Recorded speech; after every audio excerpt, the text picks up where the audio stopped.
ადამიანი ვარ. ქრისტიან-დემოკრატიული მოძრაობა წინა საარჩევნო კამპანიას განაგრძობს ფერისცვალების დღესასწაულთან დაკავშირებით პარტიის ლიდერები და მაჟორიტარობის კანდიდატები სხვადასხვა უბნებში სოციალურად დაუცველ ოჯახებს ესტუმრნენ და ტაძრებში ადგილობრივებს დღესასწაულის მიულოცეს. ნახეთ დეტალები ჩვენ სიუჟეტში.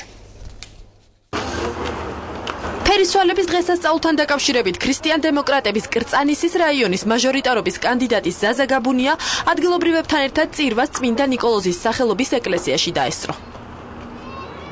გამარჯობა ფერისცვალებას გიძახთ, გამარჯობა. აფიში.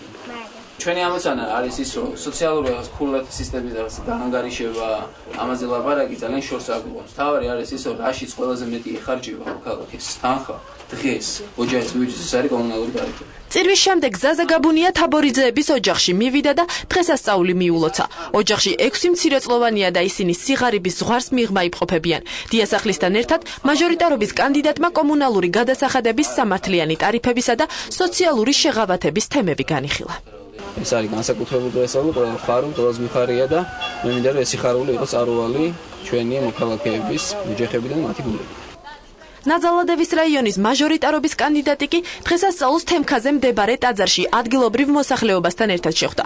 შემდეგ ჯაბასამუშია ანცუპოვების ოჯახში წავიდა და მათ ქრისტიან-დემოკრატების წინა საარჩევნო პროგრამა გააცნო. აქცენტი აქაც ტარიფებზე გაკეთდა. ჩვენ ყველამ უნდა ვილოცოთ იმისათვის, რომ ქართველებმა უფალსაც ვთქვათ უსმინონ და საქართველოს კი იაროს უფლის გზით.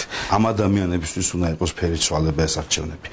ამ არჩევნებამ უნდა შეცვალოს ამ ადამიანების ცხოვრება და აღარ უნდა იყოს მომავალში ისე რომ მაცივარი ჩართვა მხოლოდ რაღაცა რეჟიმით რამდენიმე დენი არ დაწეროს, რომ ამდენმა დამატებითი გადასახადები არ გამოიწვიოს დასუფთავების სახით. დიდი მადლობა ქრისტიან-დემოკრატიას პარტიას და პირადად ჯაბასამუშიას, რომ მომილოცა ფერისცვალობის დღეს. ხო და იმედად ვარ, რომ შემდეგაც არ დავავიწყებით და ულოცავ მთელ საქართველოს ფერისცვალობის დღეს. ინგა გრიგოლიამ კი ფერისცვალების დღესასწაული სოფელ გდანში 9 შვილიან სოციალურად დაუცველ ოჯახს მიულოცა. გრიგოლია მერი კბილცეცხლაშვილსა და მისი ოჯახის წევრებს გაესაუბრა, დაათვალიერა მათი საცხოვრებელი სახლი და დახმარებას დაჰპირდა. ეს არის უმძიმესი სიტუაცია და სასწრაფოდ უნდა მოვითხოვოთ მერიისგან მათი დაკმაყოფილება ან საცხოვრებელი ფართით და ან უნდა მოხდეს რამენაირად მასალის მიწოდება ამ ხალხისთვის, რომ პატარა რაღაცა საცხოვრებელი მაინც კონდეთ. სირცხვილია ჩვენი ქვეყნის, როცა 9 შვილიანი ოჯახი ასეთი გმირი ცოლქმარი ცხოვრობენ ასეთ პირობებში. მე ხვალიდანვე ჩავერთვები ამ ამბავში. 78 ლარ ვეღემშვენო და პენსია მაქვს. ეგ არის ჩვენი დახმარება. მე ვითხოვები, რომ კოჭი მომიტანონ და ჭერის ისინი შიფერი. მე არაფერს არ ვითხოვები მე. რომ დამიფარონ, რომ შევიდე და ვიცხოვრო შვენ. სამგორის მაჟორიტარობის კანდიდატი მაგდა ანიკაშვილი კი დღესასწაულს ვაზისუბნის წმინდა გიორგის სახელობის ეკლესიაში შეხვდა. მან ახალგაზრდულ ორგანიზაციასთან ერთად ეკლესიის შიდა სამუშაოებშიც მიიღო მონაწილეობა.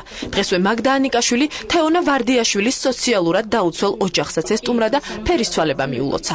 მინდა მიულოცა ფერისცვალების დღესასწაული მთელ საქართველოს და განსაკუთრებით სამგორის მოსახლეობას. ჩვენ დღეს ვესტუმრეთ სოციალურად დაუცველ ქალბატონს, რომელსაც ოფიციალურად აქვს უმწეო სტატუსი, მაგრამ არ აქვს ჯანმრთელობის დაზღვევის პოლისი და თვეობით უწევს ლოდინი იმისთვის, რომ მიიღოს დაზღვევა, რათა ჩაიტაროს აუცილებელი მკურნალობა.